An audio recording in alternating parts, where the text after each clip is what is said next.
Brought to you bye रजनीगंधा। यूं ही नहीं ताज ताज बन जाता है, शिल्पकारों का हुनर और चुनिंदा संगमरमर ताज को नायाब बनाते हैं। कुछ ऐसे ही चुनिंदा जगहों से बस खास ही चुनकर लाता हूँ। कतरे कतरे को मैं हीरे सा परखता हूँ। यूं ही नहीं मैं रजनीगंधा बन जाता हूँ।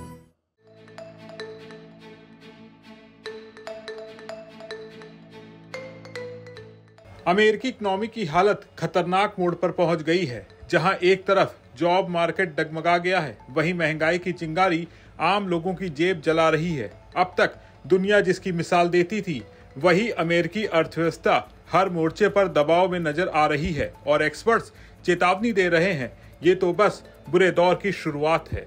अगर नौकरियों की बात करें तो अमेरिका में जॉब्स पाने का भरोसा रिकॉर्ड निचले स्तर पर लुढ़क गया है और न्यूयॉर्क फिट्स सर्वे के मुताबिक नौकरी खोने पर केवल 44.9% लोग 3 महीने में नई नौकरी पाने की उम्मीद रखते हैं, जो साल 2013 के बाद सबसे कम है।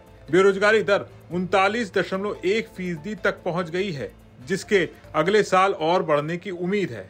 वर्कर्स को अब नई नौकरी मिलना पहले से कहीं ज्यादा मुश्किल लग रहा है। जॉब मार्केट की हालत ये है कि हेल्थ केयर और डे केयर जैसे सेक्टर को छोड़कर बाकी इकोनॉमी ने इस साल मुश्किल से 9400 जॉब प्रति महीने की बढ़ोतरी देखी है, जबकि हेल्थ केयर अकेले 64,000 प्रति महीने नए जॉब्स दे रहा है। इन आंकड़ों को ध्यान में रखकर अगर अमेरिका में नौकरियों के मौके में आ रही गिरावट को देखें तो इस साल जॉब ग्रोथ औसतन केवल 85,000 प्रति महीने रही है, जबकि कोविड से पहले औसतन 1.77 लाख नौकरियां हर महीने जुड़ रही थी। अगस्त में केवल 22,000 जॉब्स पैदा हुई, जबकि उम्मीद 75,000 की थी। BLS के डाटा के मुताबिक मई जून में 2.58 लाख कम जॉब्स एक्सचेंज पर दर्ज की गई थी। एक तरफ तो नौकरियां कम हो रही हैं, दूसरी तरफ अब महंगाई भी लोगों को परेशान कर रही है। मूडीज ने चेतावनी दी है, लोगों के लिए महंगाई को अनदेखा करना नामुमकिन हो जाएगा। फिलहाल अमेरिका में महंगाई दर 2.7% है, लेकिन अगली कुछ तिमाहियों में ये 4% तक जा सकती है। इसकी वजह है अमेरिका में जरूरी सामानों और सर्विसेज की कीमत तेजी से बढ़ रही है। फेड की रिपोर्ट के मुताबिक महंगाई का असर इंश्योरेंस, मेडिकल सर्विसेज पर देखने को मिलेगा। महंगाई के बढ़ते दबाव के बीच फेड के लिए रेट कट करने का फैसला करना मुश्किल हो गया है।